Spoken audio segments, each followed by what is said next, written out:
Bueno, queridos amigos, estamos conversando respecto a la fundación de la Villa de la Plata en este programa Entre Caciques, Doctores y Mariscales. Nos comentaba recientemente que los pueblos que habitaban por estos lares eran no los charcas, que estaban más al norte, sino en todo caso los yampara. ¿Cómo era la relación de estos pueblos yampara con respecto a los otros pueblos precolombinos? Tenemos en el occidente los aymara, los quechuas, en el oriente están los guaraníes. ¿Cómo era la interacción con estos otros pueblos precolombinos? Esta división, la que acabas de decir, aymara, quechua, guaraní, es netamente lingüística, ¿no? Porque se conoce también que estos yamparas también tenían en su habla el aymara. La toponimia lo demuestra de esa manera. Después aparecen los incas para imponer su lenguaje, su idioma como un rasgo cultural. Los que han estudiado esta época precolombina nos hablan de una confederación, es decir, pequeños territorios comandados, dirigidos por autoridades que se interrelacionan unos con otros, con una organización política característica de los pueblos de arriba, de abajo, unidos entre ellos, sobre todo en toda la región montañosa occidental, altiplano y la faja subandina tenían estas características. Ya tenemos los colque guarachi de la zona de San Lucas. En Potosí están los ayaviri, más al norte, y mucho más al norte, ya hacia el lago, los omasuyos, los pacajes, siempre conformando pequeños territorios, pero sólidos, ¿no? Y además interrelacionados. Esta interrelación se la va a evidenciar de manera pragmática cuando todas estas autoridades se juntan y envían una nota al rey. El famoso Memorial de Charcas. Se juntan y ya había entrado unos años el periodo de conquista, envían una nota al rey firmando todos ellos y pidiéndole un trato igualitario al rey, de nobleza, porque ellos eran los que gobernaban, los que tenían ese estatus de nobleza originaria, si se quiere. Entonces el famoso Memorial de Charcas, que fue conocido por Valdemar Espinosa Soriano desde Perú, luego Tristán Plato y otros investigadores, que ahora ya es más popular, demuestra esa interrelación y la conjunción de intereses ante el nuevo estado que se viene. Pero ya con los de tierras bajas, llamamos guaraníes o chiriguanos como se les conoció, prácticamente la relación que tenían con ellos era de poner una frontera, un límite, porque ellos no estuvieron muy de acuerdo en que se los invada, en que se los conquiste previamente por los incas. Entonces los guaraníes ofrecieron una enorme resistencia, tanto que toda la zona de cordillera que se conoce ahora era la zona de frontera. Y esto también fue motivo para que el virrey Toledo comience a hacer pueblos de frontera. Hasta los nombres, ¿no? Tomina de la Frontera, San Bernardo, Atarija, pueblo de frontera, para frenar el avance chiriguano. Entonces la relación con ellos no era amistosa, todo lo contrario, ¿no? Siempre lograron cierta resistencia, autonomía de gestión en ese sentido contra los precolombinos, y después continuó con los españoles. Con respecto a la lengua que se hablaba por estos lares, ¿era el denominado idioma puquina? ¿Había algún otro? De lo que se conoce, puquina, aymara, estamos hablando lo precolombino, ¿no? Y ya con la expansión en su periodo imperial de los incas, ya el quechua como algo que se impone, ¿no? No solo acá, sino se llega hasta Tucumán, Santiago del Estero, que hasta ahora se sigue hablando quechua en Argentina. El norte de Chile, la expansión que ha tenido el famoso Tahuantinsuyo ha sido muy importante, y sabemos que el idioma es un rasgo cultural que cada imperio lo quiere poner, ¿no? Y puquina, aymara y posteriormente ya para imponerse el idioma quechua, que se habla con todas sus variantes regionales, ¿no? Ahora, con respecto a la llegada de los primeros españoles, ¿quiénes fueron los primeros europeos, en todo caso, que estuvieron por esta región? ¿Quiénes fueron los que avisoraron, tal vez los cerros? ¿Quiénes fueron los primeros exploradores? Respondiendo al plan de expansión, porque ya habían llegado, habían tomado Cajamarca, y pasan por todos estos lugares importantes de los incas, se hace la fundación de la Ciudad de los Reyes, hoy Lima. Entonces el sur es la meta, y comienzan a avanzar Diego de Almagro, Gonzalo Pizarro, los hermanos Pizarro, es decir, Hernando, Juan y Gonzalo. Francisco era el gobernador. Entonces ellos son los que vienen con un grupo reducido de hombres, donde el Inca Paulo trae también su gente.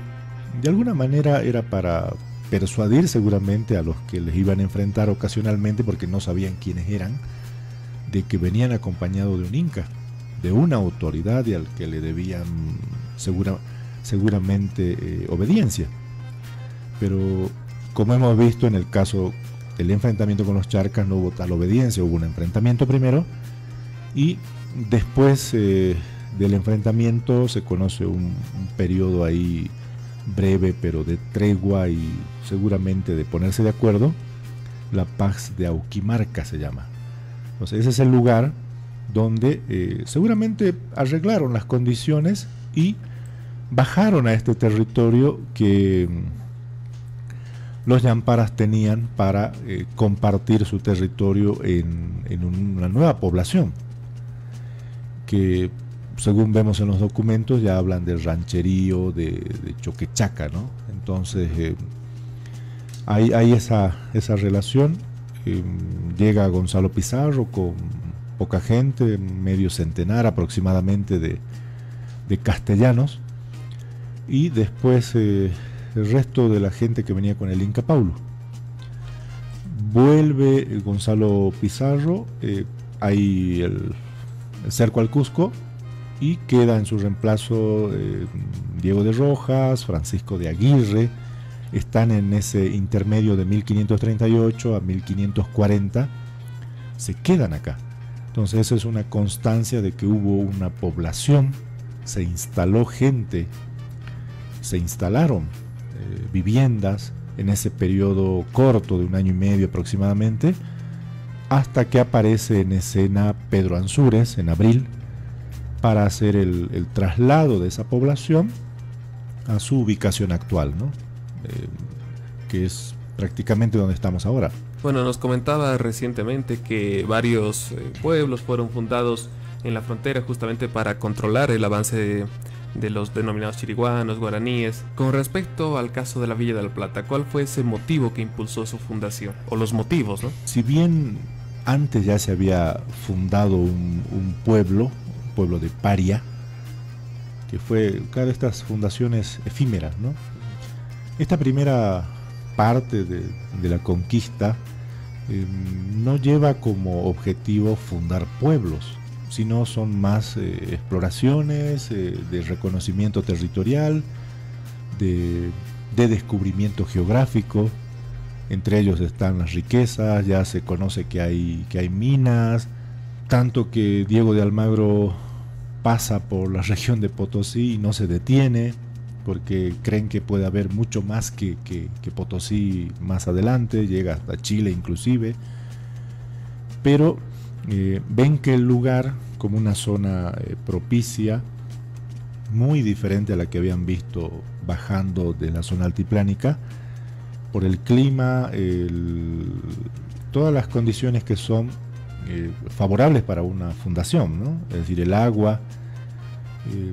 El problema del agua, Rodrigo, actual no es una cosa natural. Eso ya es mala administración de los recursos. Acá hay agua en todos lados. Entonces eso lo tenemos que conocer y valorar el lugar de donde se ha asentado la Villa de Plata, porque tenía precisamente todo esto, ¿no? La vegetación, el buen clima, que siempre ha sido una característica de la ciudad, y el agua, algo fundamental para la vida. Entonces la región ha sido propicia, y como había gente, entonces creo que el motivo fue asentar y tener un punto medio para salir tanto a tierras bajas, hacia el sur, y eso también se demuestra más adelante, unos años después, cuando de acá, de la ciudad, sale la expedición para fundar Tarija. Luis de Fuentes y Vargas sale de acá, mandado por Virrey Toledo. De acá se fundan los pueblos de frontera, Tarabuco, Presto, Tomina, San Miguel de la Laguna primeramente, después San Juan de Rodas, lo propio hacia el otro extremo, ¿no? Con San Miguel de Moromoro y estos lugares de Norte Potosí, salen enviados desde acá. Entonces, desde ese momento, la Villa de Plata se convierte en un núcleo por el cual van a ir saliendo a diferentes lugares expediciones ya con la idea de fundar nuevos pueblos. La ciudad de Corrientes en Argentina, que es frontera con Paraguay, la expedición salió de acá. Y eso que no es cerca, ¿no? Cruzaron tantos kilómetros para fundar, para llegar hasta ahí. Y la idea de empezar a unir las ciudades, expediciones para fundar pueblos que ahora están en Argentina, en Chile, salieron de acá. Ya es Francisco de Aguirre, es otro personaje, pero nos muestra la importancia del lugar estratégico, no solo por las bondades geográficas que ofrecía, sino también políticas para ellos, ¿no? Es decir, como un cuartel general, central, desde donde administrar todo. Y lo que viene después con la instalación de las diferentes instituciones educativas, políticas, religiosas, creo que confirman lo que yo estoy diciendo. Bueno, siempre es importante repasar la historia, justamente lo que usted mencionaba, una problemática actual, principalmente de las zonas altas de Sucre, el agua, un elemento vital, como ya en esos tiempos se preveyó que iba a haber justamente este líquido elemento vital para toda esa población, porque imagino que ellos también preveyeron que la Villa de la Plata se iba a expandir, iba a crecer en población. Por supuesto, ya había una idea de asentamiento y el agua es importante, ¿no? Si vemos los pocos mapas o registros cartográficos, vemos que la ciudad está surcada de ríos. Entonces, pero uno, ¿qué es lo que se ha hecho? Yo le llamo mala administración de esto. O sea, taparlo, esconderlo, inutilizarlos, no darle un buen adecuado uso. Cuando sabemos que en el centro hay casas que todavía tienen pozos para sacar ahí, o el agua les filtra por todos lados, pero no saben qué hacer. Entonces, no se ha previsto en una política de urbanización el aprovechamiento del agua, ¿no? Pero sin embargo vemos en los planos casas que tienen fuentes interiores que no eran decorativas, era precisamente para el agua, para su uso. Las diferentes cajas de agua que se llamaban, ¿qué hicieron? Las taparon, pusieron eucalipto que te chupa todo el agua. Entonces creo que hemos hecho todo lo contrario a la preservación, ¿no? Y ahora ya la factura la estamos pagando de a poquito. Evidentemente, las consecuencias de esa mala gestión la vemos reflejadas hoy en día. Ahora, ¿cómo fueron esos primeros años de la Villa de la Plata? ¿Fueron quizá un poco turbulentos? ¿Hubo algún conflicto entre medio? Por las informaciones que dejaron los primeros habitantes, estaba tranquila la Villa de Plata, no había problemas, la gente vivía sin mayores altercados. Y eso lo dice Francisco de Aguirre, que estuvo de autoridad puesta por Gonzalo Pizarro, y los que estuvieron con él. Ya los cronistas fueron repitiendo los testimonios. Estas informaciones se dan a medida que pasa el tiempo, cuando los que participaron de la conquista hacen como un currículum de su vida y dicen: estuvimos ahí, hicimos esto, pero en ningún momento hablan de enfrentamientos o de violencia que hubo con ellos y con los que habitaron, ¿no? Sí, seguramente pasando las dificultades de ser los primeros en llegar a un lugar, adaptarse, comenzar a formar los pequeños lugares de vivienda. Si bien esto ya estaba habitado, pero bueno, era la interrelación, ¿no?, con otra gente, y eso es algo que yo destaco desde el comienzo de esta ciudad. Hubo una variedad de grupos, desde los dueños originales y los que han llegado comenzaron a complementarse, y yo pido que cada historia de la ciudad contemple esa diversidad. No es una ciudad de españoles. Entonces, desde el comienzo ya va mostrando mestizaje cultural la ciudad. Si no es la única que se ha formado de esa manera, pero debe mostrarse eso, ¿no? Lo digo como una advertencia porque leí libros sobre la ciudad donde parece que nunca estuvieron los Aymoro, y eso sí es invisibilizarlos. Si eran los dueños, siempre han estado acá, tenían su solar frente a la plaza, entonces han sido protagonistas desde el primer minuto. Y creo que esa interrelación y el ponerse de acuerdo ha servido para que la ciudad avance y se desarrolle en el tiempo, porque ahora de Paria no conocemos nada. Entonces los pueblos creo que van evolucionando según la calidad de relación que se haga al interior, ¿no? Creo que pasó por ahí todo el primer momento fundacional. Justamente te iba a preguntar por respecto a ello. A los pueblos que habitaban por esta región se los invisibiliza, ya no se los nombra, prácticamente es como si netamente aquellos peninsulares hubiesen ocupado toda esta región. ¿Cómo fue ese avance de la Villa de la Plata con los peninsulares y con los Aymoro? Creo que hubo una relación de reconocimiento, porque ellos, al ser autoridades, al ser la nobleza local, también aportaron. No todo el mundo sabe que Diego de Almagro recibió apoyo de Aymoro para su conquista, y por eso Aymoro y sus descendientes piden al rey que le reintegren la plata, así en esos términos, ¿no?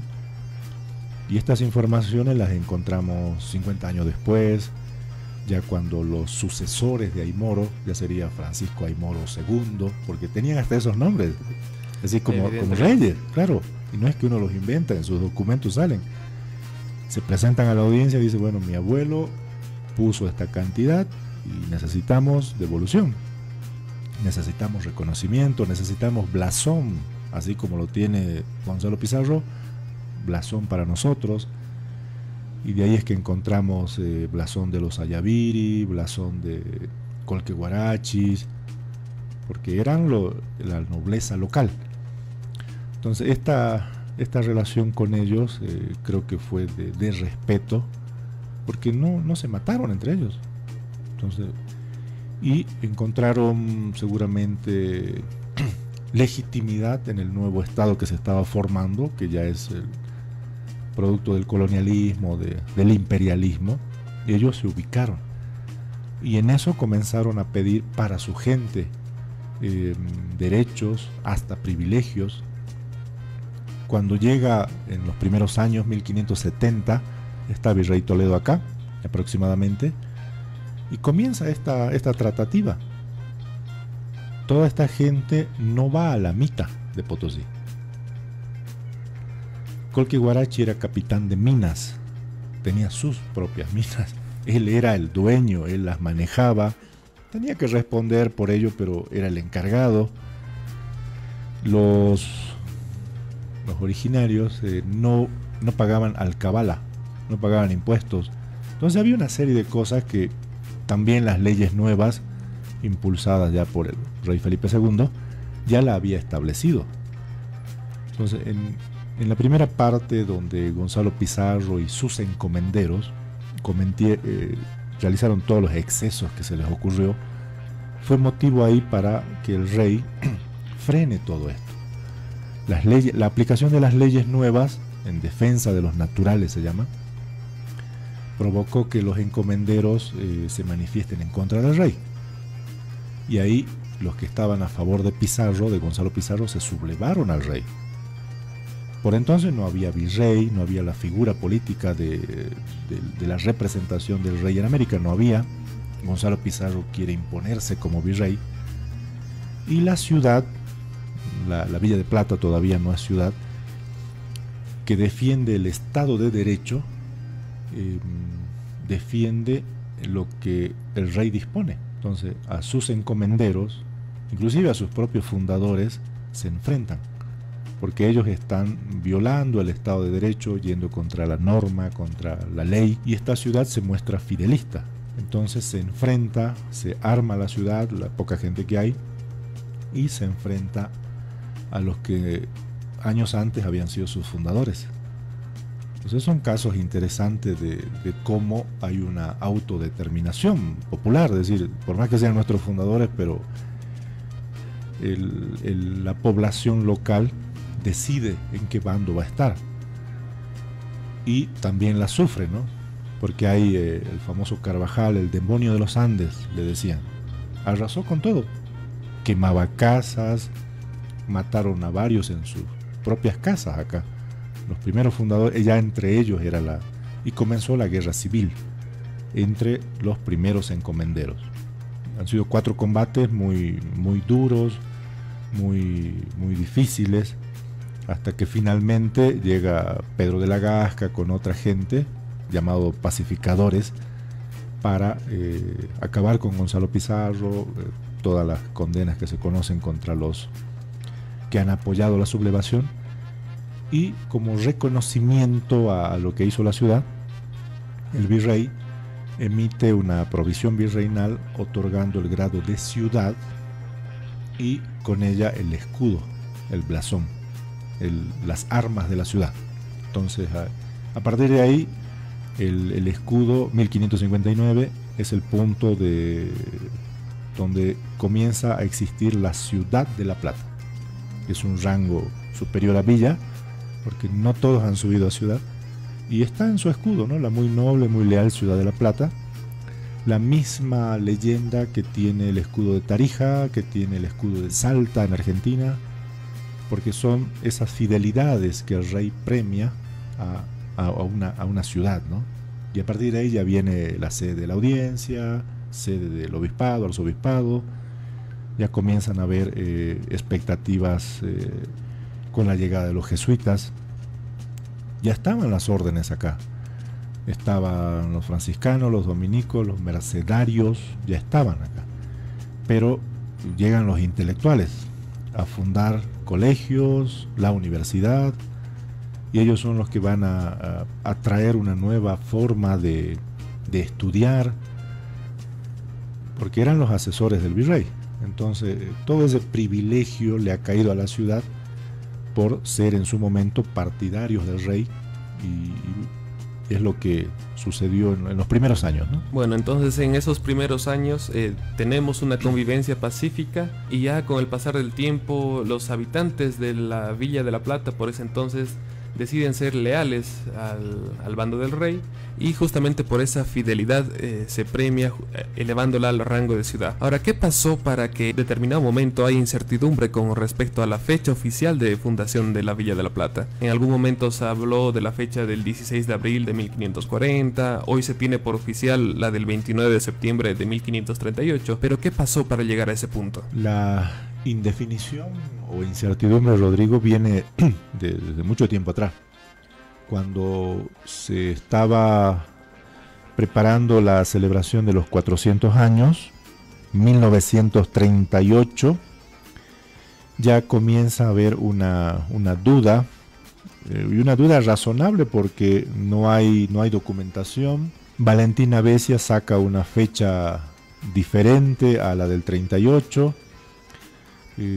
Jaime Mendoza, el gran Jaime Mendoza, él dice posiblemente no es, porque, y hace toda una referencia a que no pudo haber llegado Gonzalo Pizarro para septiembre. Se siembra la duda ante la falta de los documentos. Ya se conoce, se ha denunciado en su momento, en el siglo XIX, de que la documentación que estaba en el archivo del Cabildo, de la universidad y de los colegios, desapareció, fue quemada, y bueno, esto fue a mediados del siglo XIX, ¿no? 1848.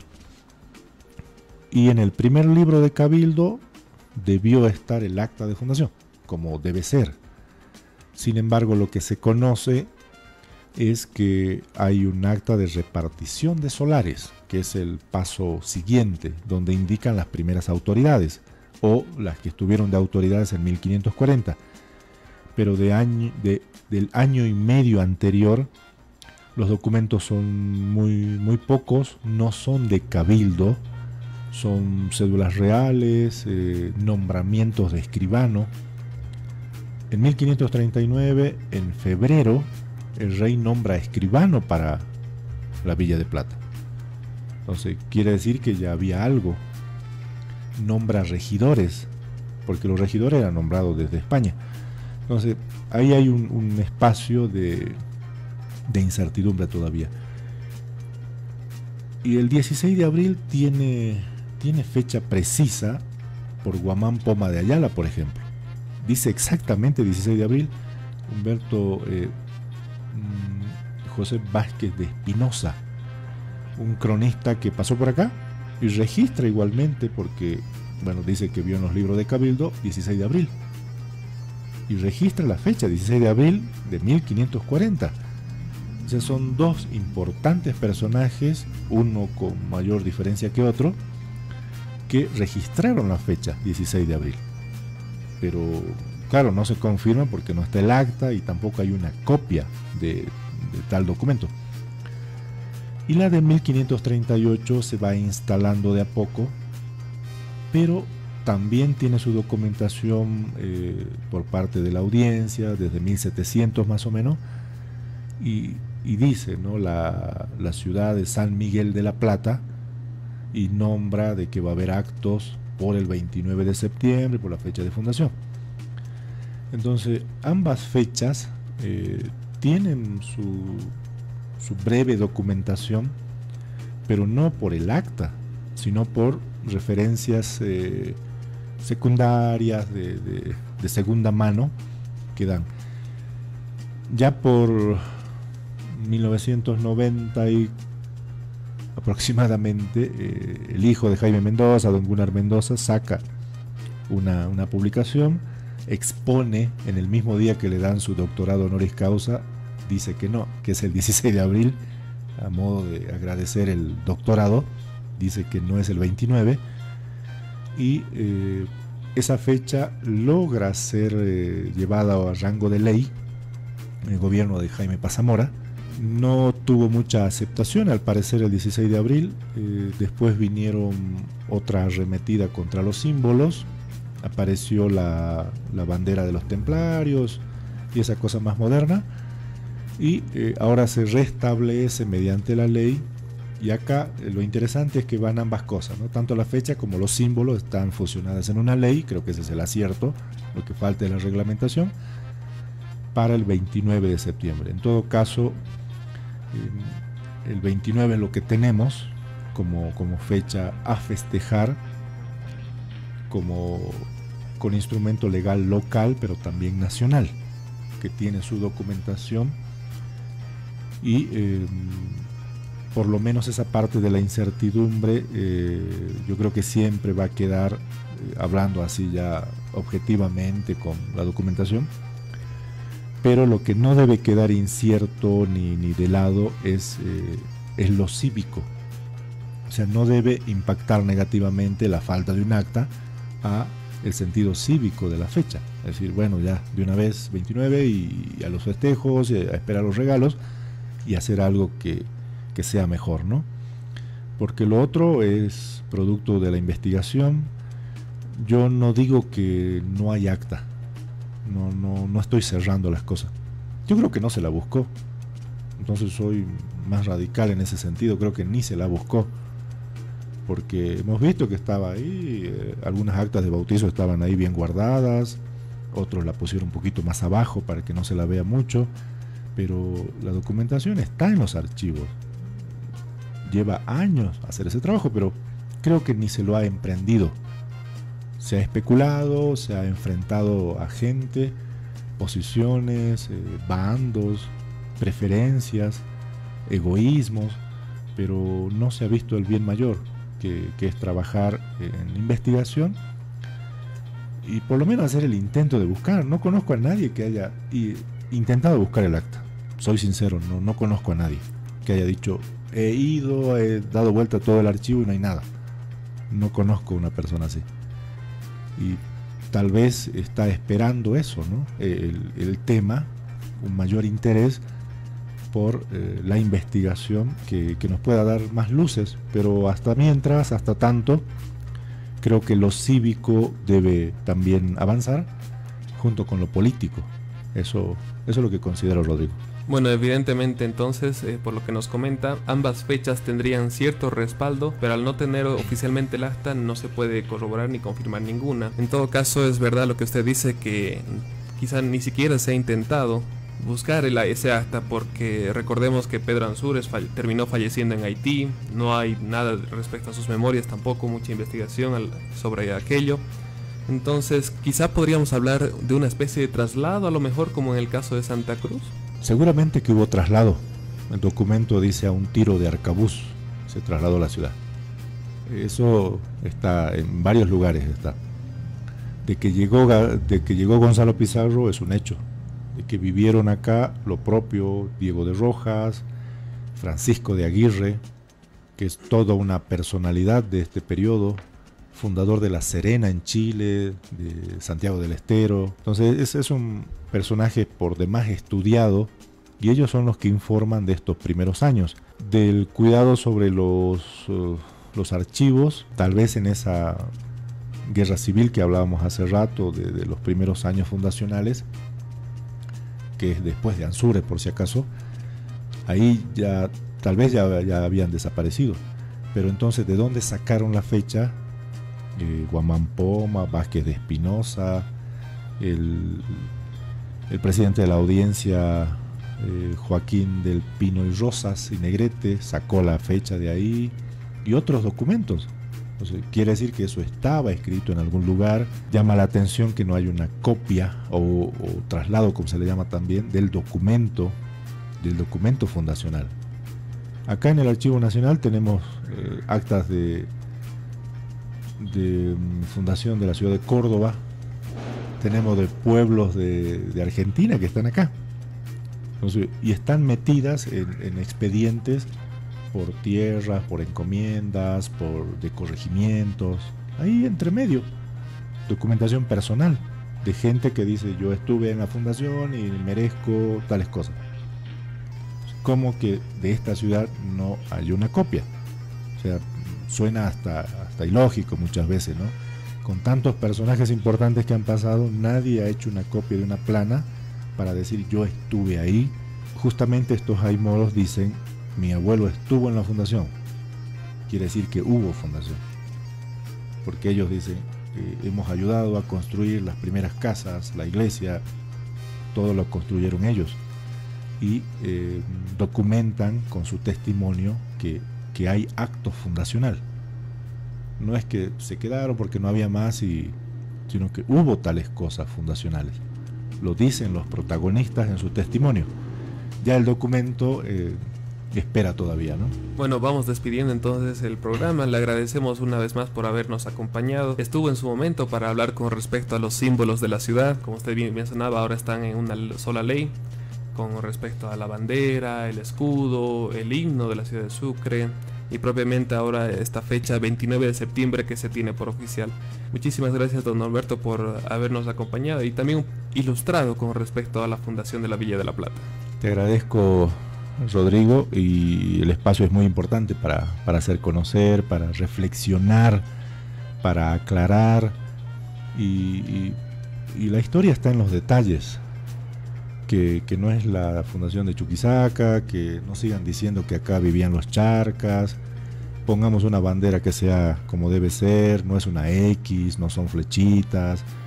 Eso demuestra nuestro respeto, ya que decimos tanto respetar a la ciudad, la respetemos así, haciendo como se debe hacer, y el uso de la historia es enorme, nos sirve para esto, para mostrarnos respetuosos, dignos sobre todo, de que esta es la capital de Bolivia y estemos a ese nivel, ¿no? Gracias y éxito en tu proyecto. Bueno, muchísimas gracias amigos por habernos acompañado. Este repaso de la historia nos sirve para entender cómo es que llegamos hasta el día de hoy y hacia dónde debemos ir. Me despido, mi nombre es Rodrigo Sandoval y será hasta la próxima. Una vez al mes hablamos de historia. Vamos más allá de lo que te contaron en la escuela, derribando mitos, cuestionando lo escrito y conversando con investigadores. Entre caciques, doctores y mariscales, con Rodrigo Sandoval Bejarano, el último domingo de cada mes, a las 9 de la mañana, por Correo del Sur Radio y nuestras cuentas de Facebook, FM 90.1